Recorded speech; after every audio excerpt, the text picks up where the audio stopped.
Mau disayang suami? Ini rahasianya.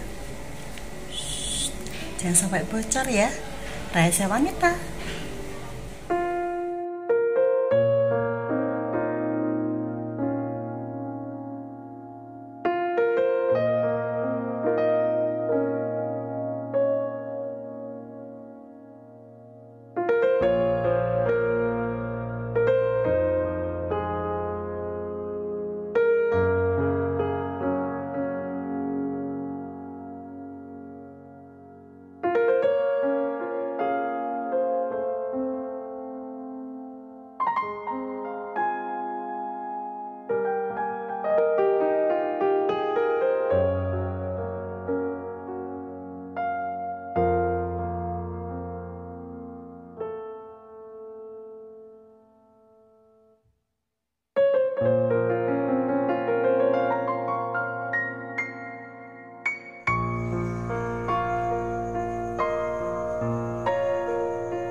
Hari ketujuh itu hari yang paling melelahkan secara psikis buat aku.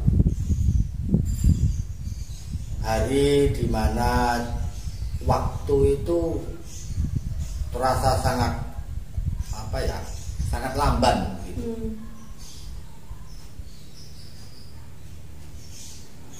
Karena Iqbal ini hampir sepanjang waktu jatuh pada kondisi halusinasi. Jadi dia merasa menjadi tahanan politik. Dia berada dalam satu sel, penjaranya adalah lembah tempat dia jatuh itu, dan dijaga dua sipir. Tadinya dia menganggap dua sipir itu adalah si harimau dan si anjing hutan. Belakangan dia melihat sosoknya itu seperti penjaga penjara, seperti polisi penjara, tapi seragamnya putih-putih. Dan itu makin dekat.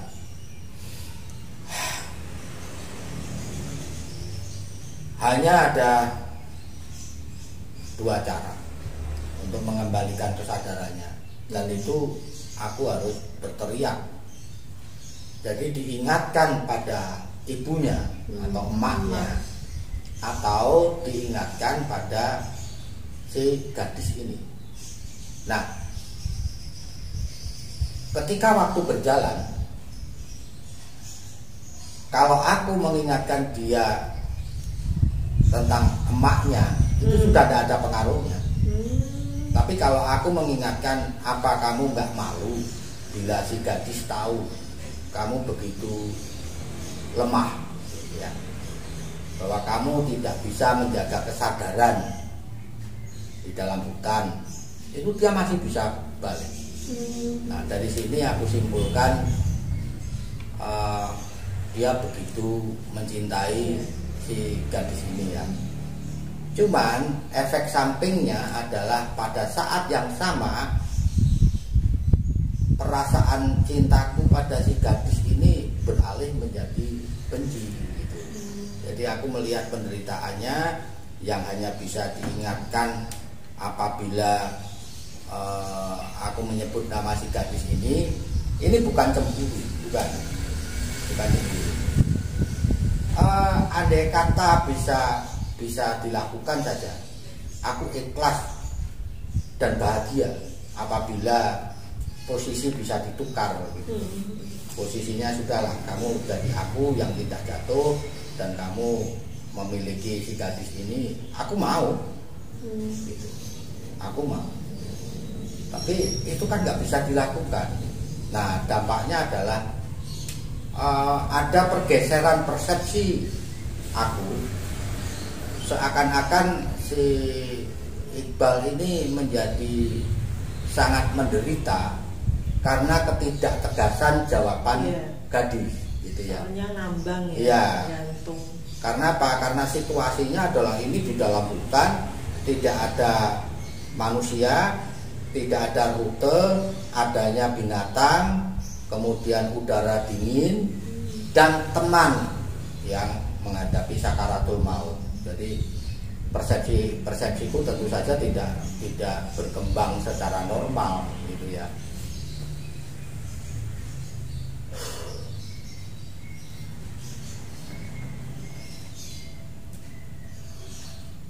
Aku juga mulai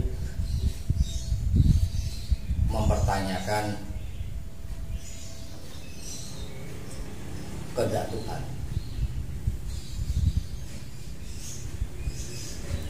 Kalau Tuhan mau, sebenarnya bisa kok. Tidak ada yang tidak mungkin bagi Tuhan. Oke lah, misalnya aku atau temanku harus meninggal, sudahlah gitu. Ya meninggal aja, tidak usah diberi siksaan semacam ini atau setidaknya begini, siksaan ini bisa segera diakhiri gitu loh, intinya begitu. Jadi sekali-sekali di dalam hatiku itu juga ada seruan kepada Tuhan. Kamu di mana Tuhan? Kamu di mana? Ini anak begitu baik. Dan kenapa kau biarkan dia menderita? Gitu. Kenapa tidak ada yang tergerak saat itu pikiran dia? Kenapa tidak ada yang tergerak? Oke, dicari pakai helikopter. Itu pikiranku waktu itu. Jadi aku tidak pernah, pada saat itu aku tidak pernah tahu bahwa tentu saja tidak semua tim SAR mencari orang yang hilang itu pakai helikopter. Itu ada kriterianya. Tapi waktu itu aku nggak tahu kayak gitu. Kecelakaan pesawat mungkin dicari pakai helikopter.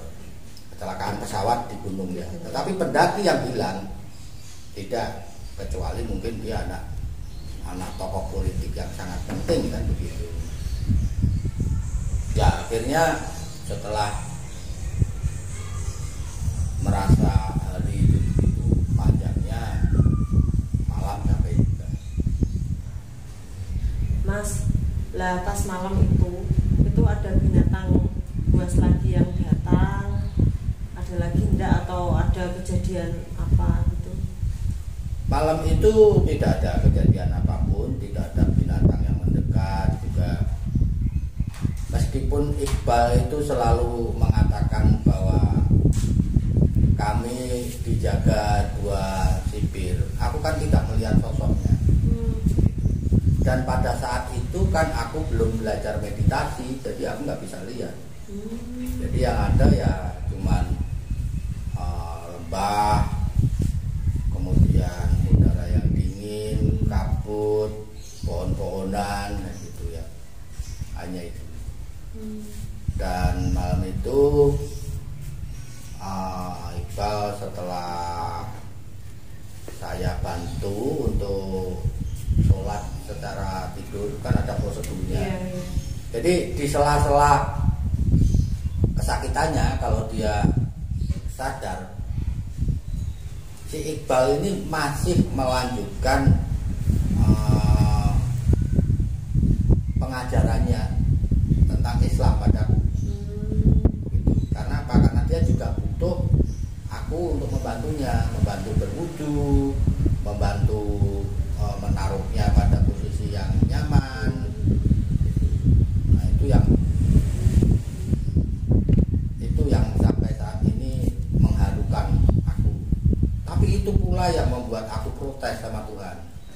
gitu. Karena anak sebaik ini Tuhan, kenapa tidak kau ringankan saja? Beda loh. Ini bukan berarti aku pengen Iqbal cepat mati, tidak. Tapi kan bisa misalnya sakitnya hilang, itu kan bisa. Gitu. Itu yang sangat aku harapkan pada hari ketujuh itu. Ya. Tapi bisa istirahat?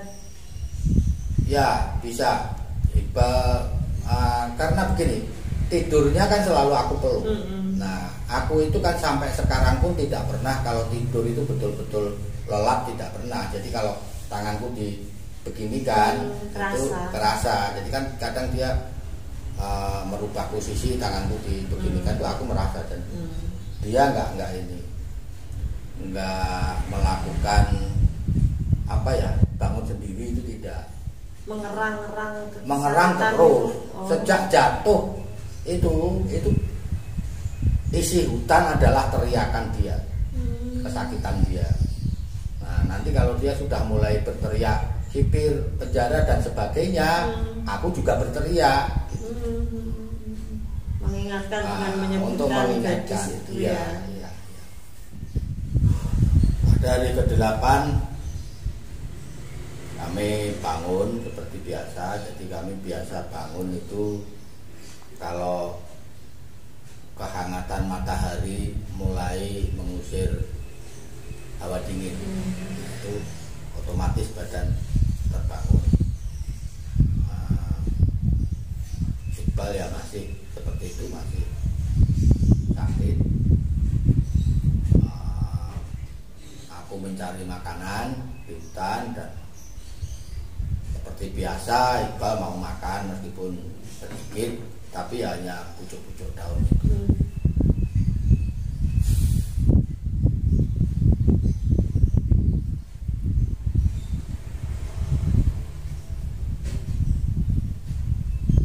Ya, dia tetap ini masih mengerang-erang kesakitan itu ya, dan masih berhalusinasi.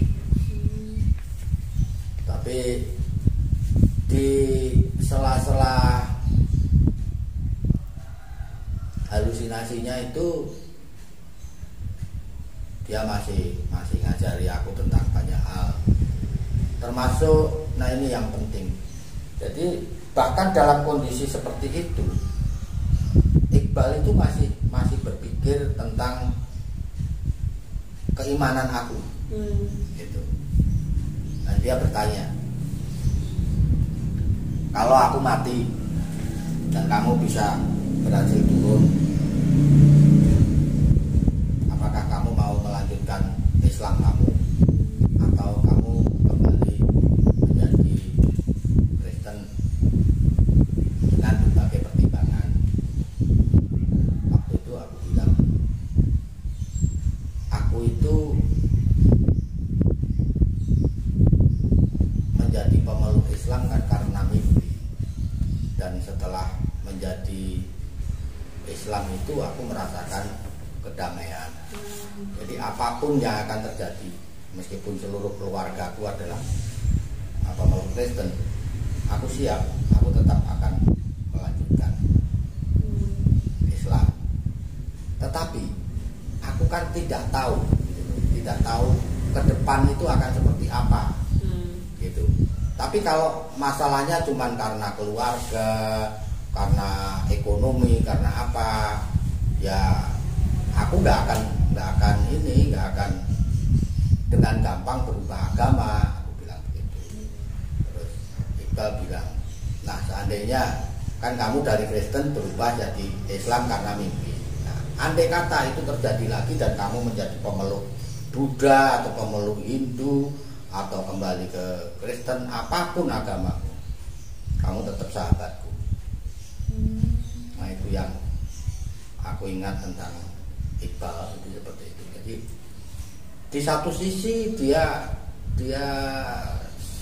sangat memperhatikan pertumbuhan imanku, tetapi dia tidak pernah memberi tali mengikatku, paham nggak? Jadi kamu tidak boleh begini, kamu tidak boleh meninggalkan Islam, tidak ada.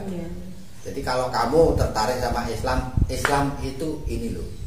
Islam itu agama perdamaian, agama yang memandang semua itu adalah rahmat dari Tuhan. Itu dan itu diwujudkan dalam bentuk salam kepada siapapun, itu mengucapkan salam yang isinya semoga berkah Tuhan itu melingkupi kita semua. Intinya seperti itulah. Jadi dia banyak memberikan penjelasan-penjelasan. Jadi dia merekomendasikan 10 kiai yang bisa aku hubungi. Berikut alamatnya. Beberapa ada juga yang dosen IKIP waktu itu, cuman tidak etis kalau aku sebut namanya toh. Nah, ketika aku berhasil turun, memang orang-orang ini juga aku hubungi. Nah, yang nomor 10 kemudian menjadi Bapak Asuhku. Gitu. Berarti 10-10-nya itu ya, aku hubungi dari nomor 1 sampai yang ke 10. Gitu.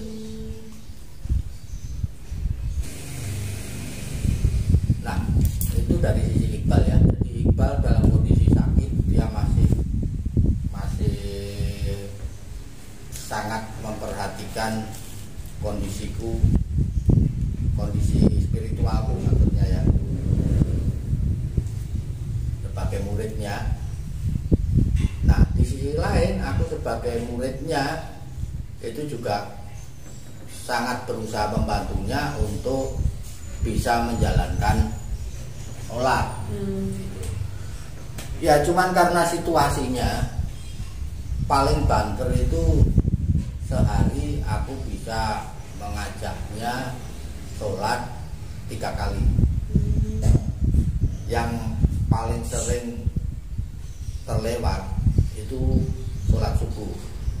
Karena apa? Karena udaranya begitu dingin dan kami bangun pagi itu selalu setelah matahari menyinari kami dan menghangatkan tubuh kami, itu baru bangun biasanya. Terus sholat lain yang sering tidak bisa itu salah satu dari sholat zuhur sama asar. Ini karena halusinasi. Jadi biasanya kalau halusinasinya itu nggak bisa kembali sadar cukup lama, berarti sholat ini salah satu dari zuhur atau asar itu pasti hilang, kelewat gitu. Itu pasti kelewat. Jadi yang bisa, yang pasti bisa itu maghrib sama isya. Nah, sama salah satu dari zuhur atau asar. Itu subuh sudah pastilah. Nah, kalau zuhur tidak bisa, pasti asarnya bisa. Gitu. Biasanya kalau zuhurnya bisa, asarnya ganti dia dalam keadaan halusinasi itu. Ya, halusinasi. Karena kalau halusinasi itu jangan bayangkan dia cuma teriak-teriak soal penjara itu di tempat loh ya. Jangan bayangkan begitu. Jadi dia bergerak ke sana kemari dan aku harus memegangnya, harus menepuk-nepuknya gitu. Jangan bayangkan dia misalnya Alek itu ada sipir, cuman gitu enggak.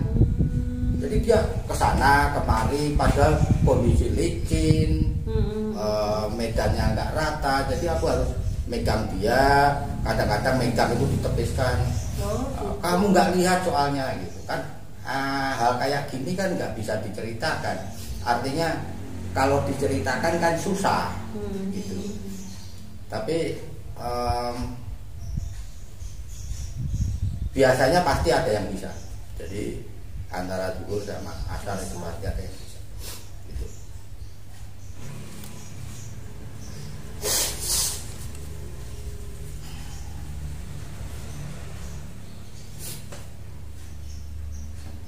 Biasanya waktu antara asar sampai maghrib itu dia lebih tenang. Sehingga banyak percakapan-percakapan normal untuk ukuran situasi saat itu ya. Itu kami lakukan pada saat-saat menjelang maghrib. Sekali lagi itu normal untuk saat itu.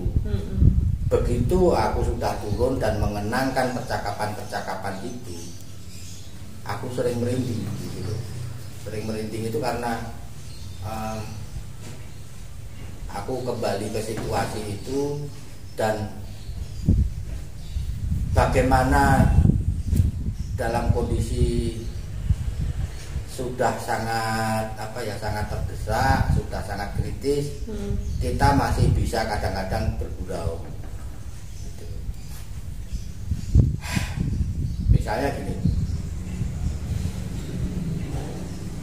Iqbal itu dari waktu ke waktu makin meyakini bahwa dia sedang menuju kematian. Lalu dia ngomong,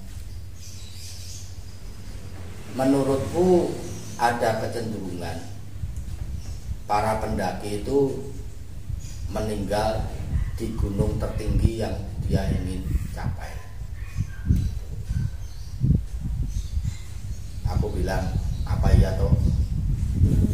Dia memberi contoh beberapa pendaki, kemudian dirinya sendiri. Jadi dia menegaskan bahwa Gunung Slamet itu memang rencana dia adalah gunung tertinggi yang mau dia daki. Habis itu dia tidak ingin ke Semeru, tidak ingin ke Rinjani, tidak. Jadi kalaupun habis itu dia fokus belajar, kan kepengennya kan seperti itu. Jadi habis itu dia mau fokus belajar, menyelesaikan kuliah. Nah, kalau kangen mendaki gunung, maka dia akan mendaki gunung-gunung yang tidak terlalu tinggi. Misalnya Merbabu. Terus dia kan juga belum pernah ke Merapi, dia pengen ke Merapi, ke Lawu, terus ke Sindoro. Kalau Sindoro, Sumbing itu memang bahkan ketika SMA pun dia sudah pernah ke sana. Sudah pernah ke sana. Nah, dia juga tanya, kalau kamu gunung tertinggi yang kamu mau capai mana? Tapi hati-hati loh, nanti bisa saja ketika kamu mencapai gunung itu nasibmu kayak aku, menemui ajal di situ. Padahal itu belum meninggal ya, Mas. Itu belum meninggal. Jadi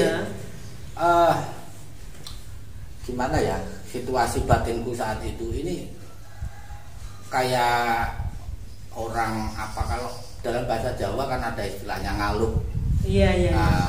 Ngalup itu membicarakan sesuatu yang belum terjadi.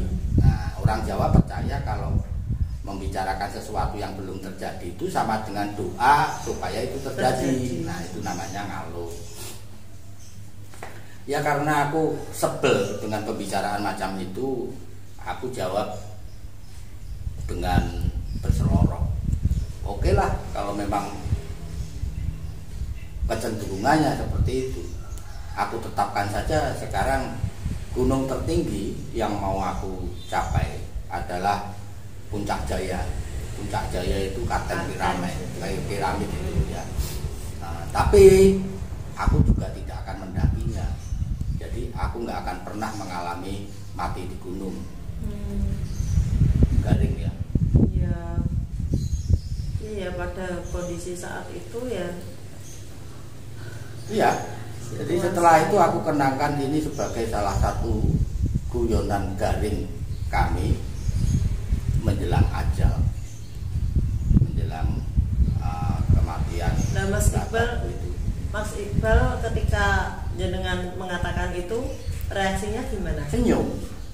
Oh, senyum. Jadi anak ini seperti orang yang timbul tenggelam dalam halusinasi.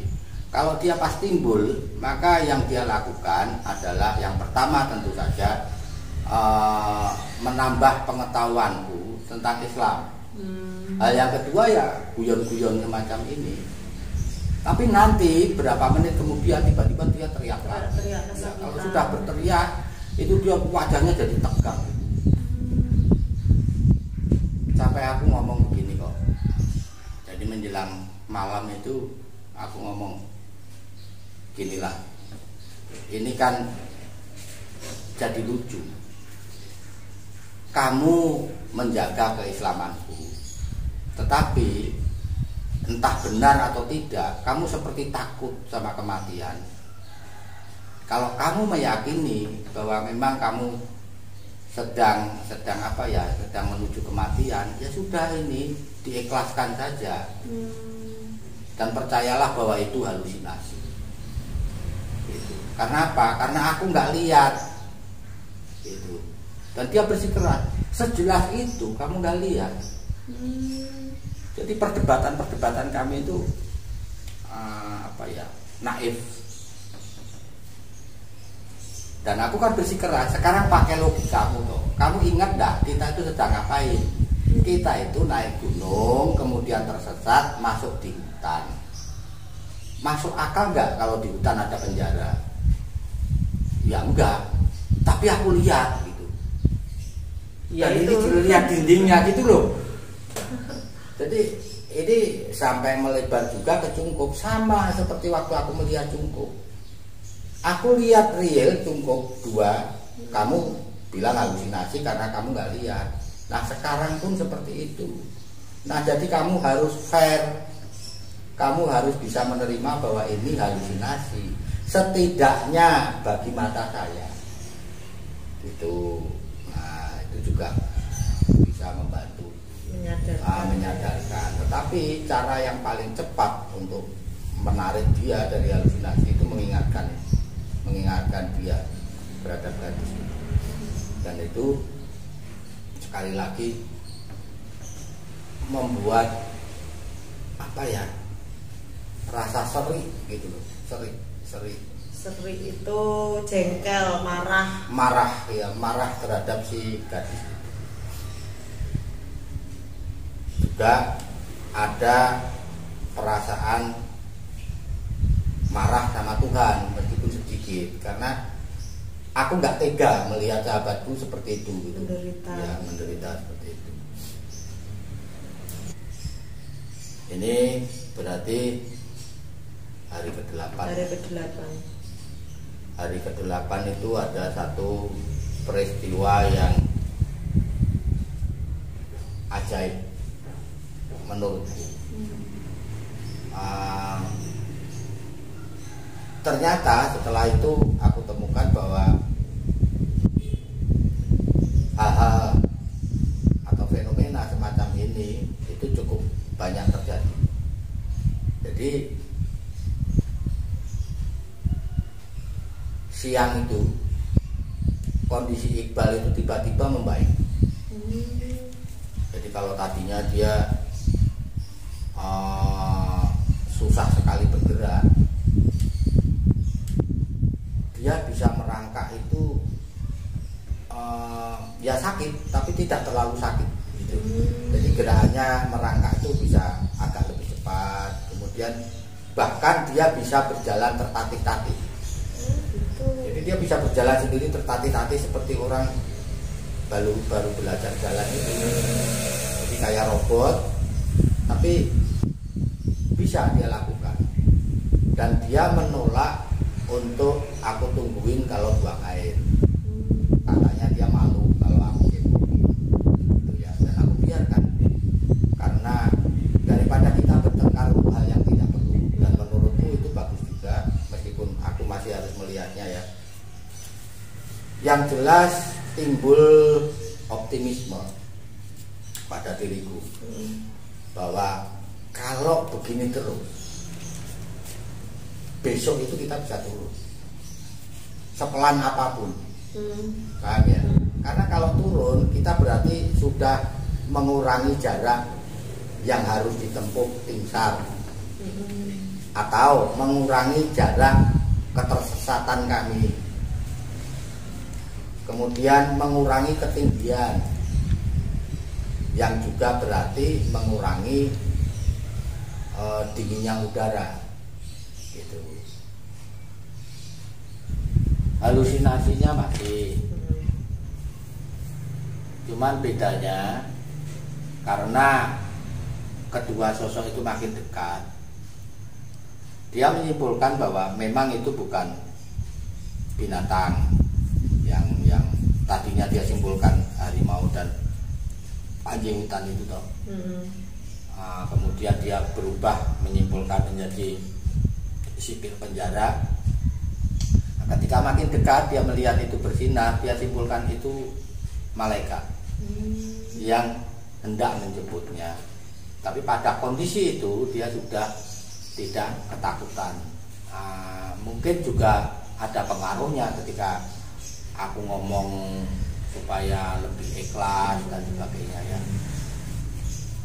Satu hal yang tidak bisa diikhlaskan itu kan rasa sakit. Jadi rasa sakitnya masih di setiap berapa menit dia akan teriak gitu ya. Itu terus itu dari sejak jatuh sampai titik itu ya tetap berteriak-teriak itu. Cuman igawannya itu sudah berubah menjadi jin, itu malaikatnya makin dekat.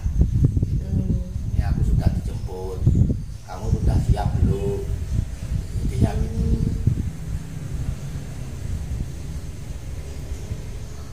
Nah, kenapa dia bertanya kamu sudah siap atau belum itu? Karena dia juga berpesan toh, kalau nanti aku meninggal, yang kamu harus lakukan itu adalah azan. Jadi menyerukan azan, terus membacakan syahadat. Kalau sudah meninggal, nanti sebenarnya atau seharusnya itu aku melakukan sholat jenazah. Tapi kan aku belum bisa. Aku belum bisa. Terus ya kalau nggak bisa beginilah, kamu baca apapun ayat yang pendek. Ya aku ngomong lah, sampai sekarang kan aku hafalnya kan cuma Al-Fatihah. Ya itu aja sudah cukup. Jadi Iqbal mengatakan Al-Fatihah itu ringkasan dari Al-Quran. Itu kata Iqbal loh ya, bukan kata saya. Jadi itu yang dikatakan Iqbal kepada saya. Gitu. Jadi kalau kamu bisa membacakan aku Al-Fatihah, insya Allah cukup, kata dia waktu itu. Nah, kalau kamu menghadapi seperti aku, misalnya aku mau mati, aku pesan-pesan seperti itu, hatimu bagaimana? Ya aku nangis. Aku gak nangis, tapi kira-kira ya seperti itulah yang di dalam hati. Jadi Iqbal sudah tidak takut, aku yang takut. Gitu. Aku takut kehilangan. Gitu. Karena apa? Ini sosok yang aku butuhkan. Jangan rampas Tuhan. Aku masih butuh dia untuk mengingatkan aku kalau aku mendaki gunungnya terlalu sering, meninggalkan perkuliahan terlalu banyak. Aku juga butuh dia untuk makin memahami Islam gitu ya. Jadi tolong jangan diambil. Kalau benar yang dia lihat itu malaikat dan itu pertanda, kan Tuhan bisa perintahkan malaikatnya pergi. Logikaku waktu itu. Jadi dalam hati aku berdoa jangan. Tetapi yang kulihat, meskipun Iqbal itu ngomong ke arah kematian terus, tubuhnya itu justru segar. Jadi wajahnya itu justru tampak berseri, kayak sehat. Sampai aku bilang, Iqbal, kalau kondisi kamu seperti ini terus, besok itu kita sudah bisa turun dengan pelan-pelan. Nanti sampai di jurang yang belakangan aku ketahui namanya Curug Minger. Oh ya, tentang nama Curug Minger ini, kalau kamu browsing kamu nggak akan ketemu. Nama Curug Minger itu kan hanya diketahui oleh juru kuncinya Gunung Slamet sama paranormal. Jadi waktu tim SAR mencari itu, mereka diberi ancar-ancar lokasinya ada di kawasan Curug Minger. Nah, mereka tanya, tim SAR-nya tanya ke aku di rumah sakit, tahu nggak yang namanya Curug Minger? Nggak tahu. Itu kan aku ya nggak tahu gitu loh. Wong itu di tengah hutan, gue ngeliwang-liwung hutan perawan kok. Kemudian dikasih ciri-ciri. Jadi katanya juru kunci dan katanya paranormal itu air terjun yang tinggi kemudian berbelok. Oh ya, itu di atasnya. Itu. Jadi Curug Minger itu bukan objek wisata loh ya. Jadi ini terdapat di tengah hutan perawan Gunung Islam, di Sungai Lemberan.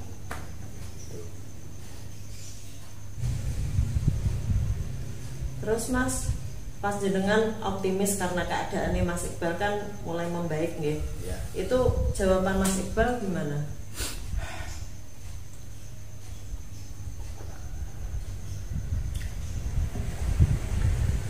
Dia itu senyum. Dia senyum terus bilang, enggak. Saya tahu saya tidak akan pulang. Loh, kok bisa begitu? Padahal kan sehat. Iya. Mulai membaik. Tapi dia bilang bahwa dia sekarang saat itu loh ya, dia melihat 2 cukup itu. Jadi sama persis. Dia bisa cerita posisinya begini toh, atapnya begini. Aku sekarang melihat itu. Nah, aku melihatnya sebagai tempat tinggalku yang baru. Jadi dalam hatiku ini tempat tinggalku yang baru. Bersama Gagah. Nah, itu aku protes. Oh, bisa bersama Gagah gitu. Nah, dia bilang karena itu yang ada di sini. Iqbal bilang padaku ya, kamu yang melihat pertama, berarti kamu melihatnya sebagai firasat.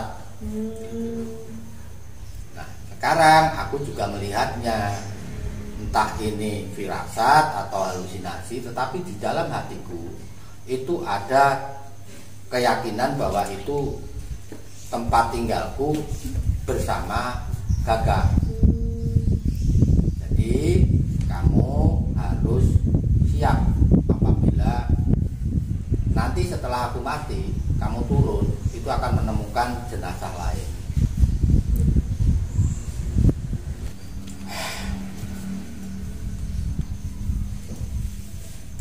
Sorenya itu gerimis dulu. Karena gerimis, maka kami nggak bisa berada di luar. Jadi kami berada di dalam bivak. Karena kalau bivak itu kan kita nggak kena air. Jadi bivaknya itu kami buat dari jas hujan. Di atasnya kami beri tanaman-tanaman. Malam itu ada yang aneh. Aku nggak tahu ini karena gerimis atau karena hal lain. Biasanya aku itu nggak pernah tidur lelap, apalagi di hutan. Tapi malam itu mataku itu kayak ada lemnya. Jadi aku nggak bisa bangun. Gitu, aku nggak bisa bangun. Kesadaranku timbul tenggelam. Jadi aku kayak kena sirap gitu loh, kayak kena obat bius. Jadi beberapa kali aku terjaga, tapi kan tidak bisa bangun gitu. Jadi kayak ngantuk gitu. Tapi aku bisa mendengar bahwa Iqbal sedang wiridan. Jadi sambil tiduran dia tetap wiridan. Ya wiridan pendek itu. Jadi misalnya subhanallah, alhamdulillah, terus saja, astagfirullahaladzim, itu terus saja. Jadi setiap kali aku terjaga, kadang-kadang terjaganya karena dia gini, tanganku ditepiskan, kan kemudian aku tanya, kamu mau kemana? Ini aku kena diare. Jadi dia beberapa kali pada malam itu bangun sendiri jalan sendiri, balik sendiri. Oh iya. Iya. Kan aku sudah bilang bahwa siang sebelumnya itu dia tiba-tiba menjadi sehat. Iya. Nah, kalau sebelumnya karena nggak ngantuk, aku bisa mengawasi. Yang malam itu tidak. Kayak ngantuk banget gitu. Ngantuk banget dan apa ya? Nggak bisa aku lawan. Itu yang sampai sekarang aku menyesal. Karena apa? Karena dengan demikian waktu detik meninggalnya Iqbal, aku nggak tahu. Gitu. Jadi pagi-pagi aku terbangun. Tanganku itu tidak memeluk dia. Nyariin gimana? Ya, Nyariin. lalu aku nyariin tuh. Iqbal di mana ini? Terus aku panggil, Bal. Kok nggak ada yang nyaut. Makin keras, Bal, Iqbal. Aku terus paksa untuk bangun.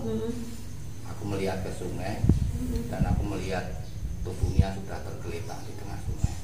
Sedih. Posisinya ini. Jadi satu tangan mendekap dada, satu tangan tuh di depan. Seperti mau menahan sesuatu, tetapi yang satu mendekap dada. Aku langsung berlari dan kaku ibunya. Sudah kaku. Matanya melek. Nah, ini matanya melek begini, ini. Tetapi matanya melek itu, mulutnya menganga. Tapi ini ekspresinya itu bukan ekspresi takut.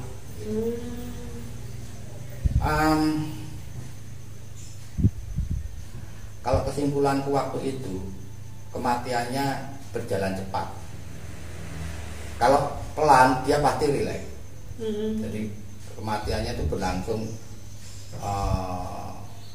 cepat gitu loh. Kalau istilahnya nyawa itu seperti di set, ya, gitu ya. sehingga dia posisinya seperti ini. Itu. Tapi wajahnya bukan wajah takut, jelas itu bukan wajah takut.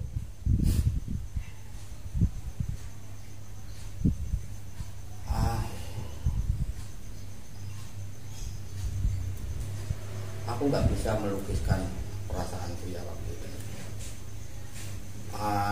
Macam-macam perasaan yang bergejolak. Yang pertama adalah saya marah, gitu ya, marah luar biasa pada Tuhan, sehingga aku berteriak. Intinya ya marah itu. Jadi dalam teriakan yang itu intinya, kamu gimana sih Tuhan? Dan pada saat itu aku putuskan aku jadi ateis. Aku putuskan pada detik itu, aku tinggalkan kamu Tuhan, seperti kamu tinggalkan kami.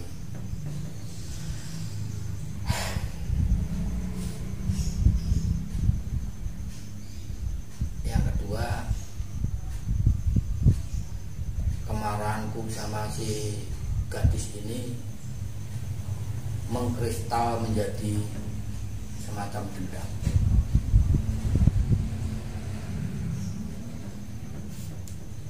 Dan aku bersumpah di depan jenazahnya,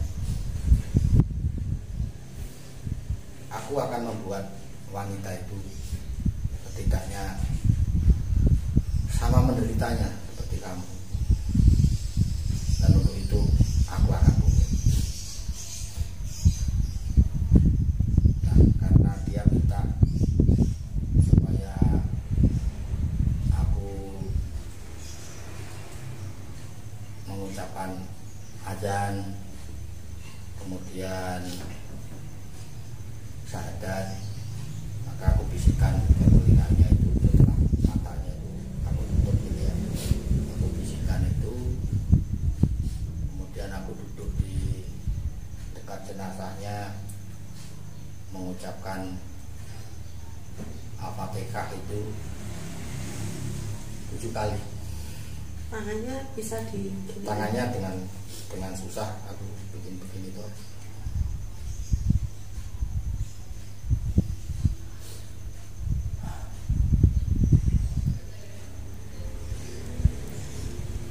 Ya, setelah itu jenazah yang sudah dalam kondisi begini dan sudah aku bacain Al-Fatihah itu aku karena nggak bisa digendong, aku seret saja dengan perasaan yang nggak karu-karuan, karena andai kata ada orang lain pasti perlakuan yang bisa kuberikan lebih dari ini, tetapi karena nggak ada maka aku hanya bisa mengangkat bahu dan kepalanya, kemudian dengan susah payah aku. Dan Mas Iqbal kan ini ya lebih besar dari itu. Iya, tubuhnya kan lebih besar dari aku. Aku seret ke tepi, ke bivak itu, kemudian tubuhnya aku ganjal sama batu-batu besar supaya kalau sungainya itu penuh, tetapi menurutku tidak mungkin karena apa? Karena selama kami ada di sana sungai itu tidak pernah penuh. Jadi lokasi kami itu masih jauh dari lidah air, sangat jauh. Ada kalau hampir 5 meter lah, hampir 5 meter.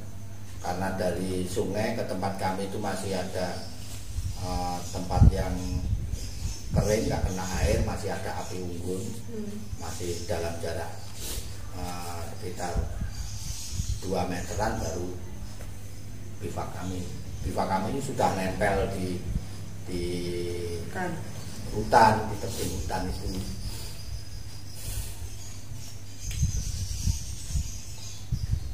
Ya, jadi begitupun tubuhnya ini aku beri beberapa batu besar yang masih bisa aku angkat, supaya kalaupun itu terjadi air meluap, dia tidak dengan mudah terbawa air. Sebenarnya aku berpikir untuk mengubur dia, tapi tidak bisa dilakukan karena aku nggak bawa alat. Kayu di situ tidak cukup kuat untuk menggali lubang, dan tanahnya itu campur batu. Jadi ini batu, ini tebing. Terus bagaimana aku bisa membawa ini ke tanah? Itu sudah susah. Satu-satunya kemungkinan kalau aku mau menguburkan dia, ya ini tak jatuhkan ke jurang. Nah, baru di sana, di bawah sana itu ada tanah yang agak landai, aku bisa gali. Tapi kamu tega nggak melakukan itu? Tidak akan tega.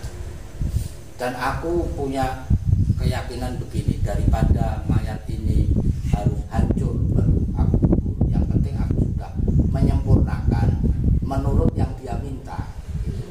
Kalau menguburkan itu jelas di luar kemampuan karena medannya seperti itu. Ya, dan aku gak tega untuk menjatuhkan dia ke jurang karena jurangnya tinggi sekali, itu sudah pasti hancur tubuhnya. Kalau hancur terus aku harus gimana lagi, bisa gila aku. Begitulah, jadi dengan kondisi spiritual yang sudah sangat frustrasi, sehingga aku putuskan untuk menjadi ateis dan dendam yang luar biasa pada si gadis ini. Aku tinggalkan jenazah teman. Bahkan karena ini ya, karena terlalu emosiku terlalu terbawa oleh kematiannya, karena aku kan gak siap. Aku merasa optimis bahwa kami bisa jalan, ternyata malah meninggal, dan meninggalnya tidak dalam pelukanku. Itu kan bikin aku shock. Itu sampai salah satu pesannya tidak ingat gitu loh, tidak ingat. Jadi sebelum meninggal itu kan dia berpesan beberapa hal. Yang pertama, mintakan maaf sama emakku bahwa aku belum bisa membahagiakan. Aku terlalu egois. Jadi setiap kali menerima beasiswa, setiap kali menerima uang dari makan atau memberi privat, itu dia hanya mikir dirinya sendiri. Meskipun menurutku tidak, karena dia pakai uangnya untuk beli buku, nonton film yang dia tonton itu film-film bahasa Inggris, dan kami dari jurusan bahasa Inggris perlu seperti itu. Kemudian naik gunung, nah kalau naik gunung relatif lah, tapi kan dia tidak segila aku dalam hal mendaki gunung kan. Jadi sebenarnya juga enggak seperti itu, tapi itu perasaan bersalah dia. Jadi dia minta maaf sama emaknya. Kemudian dia minta, nah ini yang lupa, dia minta sepatunya itu dipendam di puncak Sumbing. Karena waktu kita cerita tentang gunung itu, gunung mana yang tertinggi yang ingin kamu daki itu, kemarinnya itu dia cerita bahwa gunung tercantik menurut dia berdasarkan pengalamannya itu Gunung Sumbing. Karena itu kalau nanti aku sudah mati, sepatuku tolong dipendam di puncak Sumbing. Nah, ketika aku meninggalkan dia, pesan ini lupa, jadi aku nggak bawa sepatunya. Sepatunya itu baru aku bawa setelah aku kesana lagi sama tim SAR, sama polisi untuk melakukan rekonstruksi. Selesai rekonstruksi, aku minta, jadi sahabatku ini minta sepatunya aku pendam di puncak Sumbing. Jadi kalau barang yang lain saya nggak mau tahu, terserah lah, jadikan barang bukti juga nggak apa-apa, mau dibuang juga nggak apa-apa, tapi sepatunya temanku aku minta tuh, dan itu diizinkan. Nah, pesan yang paling susah itu adalah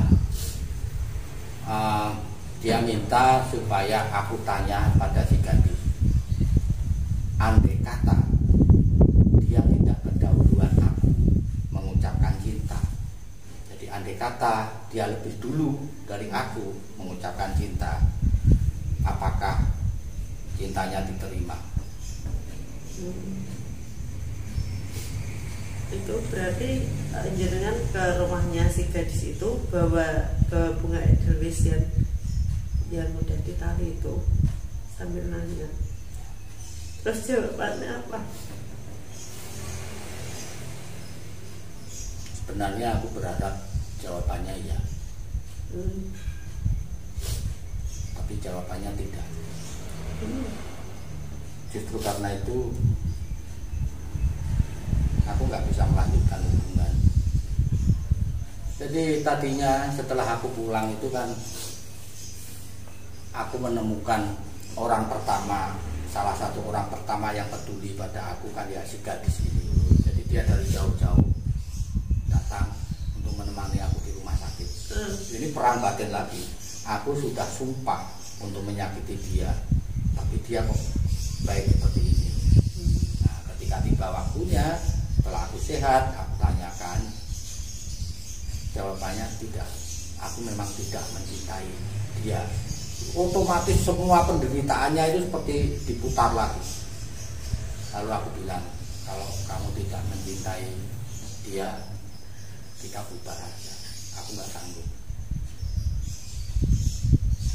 Kenapa sih nggak bilang iya kita apa, kan mungkin ya. Arwahnya masih ada di situ. Karena gitu. Iqbal juga ngomong begitu, tanyakan pada gadis itu dan yakinlah aku ada di situ untuk mendengar. Jawabannya tidak, dan itu sangat menyakitkan bagi aku ya. Jadi aku putuskan daripada aku memperpanjang rasa sakit, sudahlah, aku nggak jalan sama dia. Itu cara yang paling baik daripada nanti aku terhantui harus membalas dendam. Tapi kondisiku waktu meninggalkan Iqbal adalah aku menghujat Tuhan, menjadi ateis, dan aku punya dendam yang luar biasa. Karena aku sudah janji apapun akan aku ceritakan dengan jujur. Nah itu jenengan balik lagi menemui 10 yang direkomendasikan Mas Iqbal itu, kan jangan sudah putuskan aku jadi ateis. Nah terus menemui yang 10 itu, terus akhirnya yang ke-10 itu jadi bapak asuhnya jenengan itu, bapak angkatnya jenengan itu mulai apa? ada proses ketika ateis ini kemudian pelan-pelan menjadi bisa menerima, dan itu dibutuhkan waktu bukan hari, tapi juga tidak sampai 1 tahun. Jadi beberapa bulan setelah aku bisa turun, kemarahan pada Tuhan ini bisa hilang dan mulai memahami, oh maunya Tuhan itu seperti ini. Nah ketika itulah aku balik, ya sudah, aku akan melanjutkan keislamanku, temui ke-10 kiai ini. Itu perasaan jenengan B Mas pas sudah Mas Iqbal udah ditotoke, udah dikasih kartu, terus jenengan meninggalkan Mas Iqbal, itu perasaan jenengan B?